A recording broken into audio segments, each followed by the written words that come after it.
Hello everyone, আসসালামু আলাইকুম। কেমন আছেন সবাই? আশা করি সবাই ভালো আছেন। এই যে আপনাদেরকে বলছিলাম যে ব্যালকনিতে কী কী গাছ লাগাইছি বর্তমান এখন আছে, সেটা আপনাদেরকে দেখাবো। এই যে সেই জবা ফুল গাছটা বলছিলাম, জবা ফুল গাছ ছাড়া আর কোনো গাছই নাই, সব গাছই মারা গেছে। আসলে তাই ছিল। আর এই জবা ফুল গাছে কিন্তু সবসময় ফুল ধরে 12 মাসই।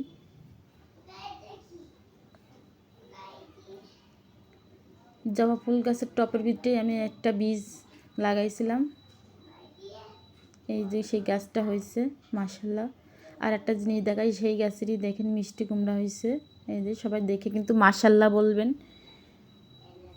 আর এই মিষ্টি কুমড়া গাছ কিন্তু আমি চারা বাজার থেকে কিনেও আনিনি, বীজও কিনে আনিনি। যে মিষ্টি কুমড়া আমরা খাই সেই বীজই আমি পুঁতে দিয়েছিলাম, গাছ হয়েছে।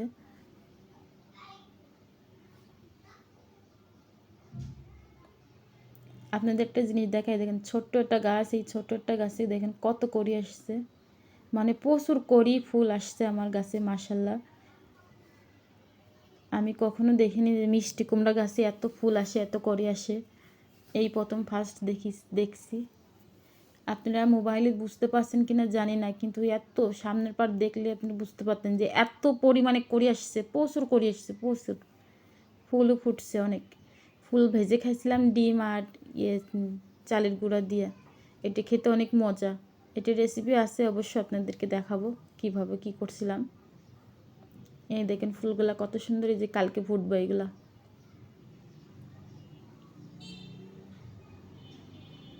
সবাই আমার বেলকনি সবজি বাগান দেখে মাশাআল্লাহ বলবেন।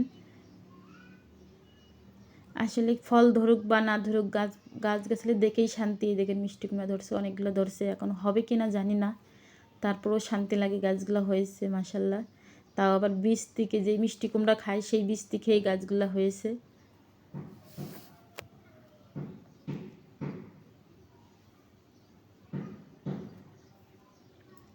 আমার হাতে ইনশাল্লাহ ফুল ফোটে, কিন্তু এই গাছে হবে কি না আমি জানি না।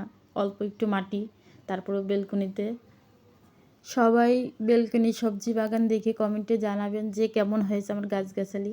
এই যে চলে আসছি রোজা, আজকে রোজা আছি ইনশাল্লাহ।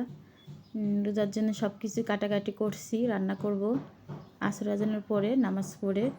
তো সবাই ভালো থাকবেন, দোয়া করবেন। আর আমার ভিডিওটা যদি ভালো লেগে থাকে অবশ্যই একটা লাইক, একটা সাবস্ক্রাইব করে দিবেন। আর আমার বেলকনি সবজি বাগানটা আপনাদের কাছে কেমন লাগছে অবশ্যই